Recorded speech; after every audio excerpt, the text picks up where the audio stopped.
কি গো কলা পাতায় খাচ্ছ, কি ব্যাপার আজকে? এই কলা পাতায় খাওয়ার ইচ্ছাটা ছিল দুপুরবেলা, আর বাড়িতে ছোট বাচ্চা থাকলে যা হয়, কি আর করব। কি ক কি কপাল বলো, দুপুরবেলার খাবার এখন খাচ্ছ নাকি?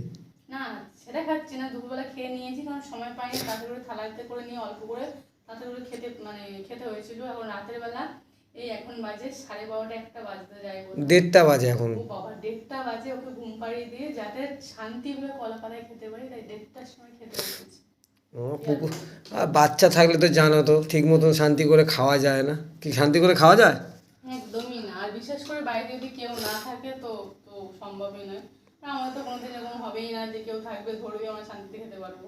তো যাই হোক, এই খাওয়ার শান্তিটা না থাকলেও আমাদের ছোট পুচকু বাচ্চাটার শান্তিটা আমার আছে, ব্যাস সেটাই ঠিক আছে। এই এখন অঘরে ঘুমাচ্ছে বলে এখন আমরা মিনিমাম 2টোর সময় খেতে বসেছি, তাই তো? হুম।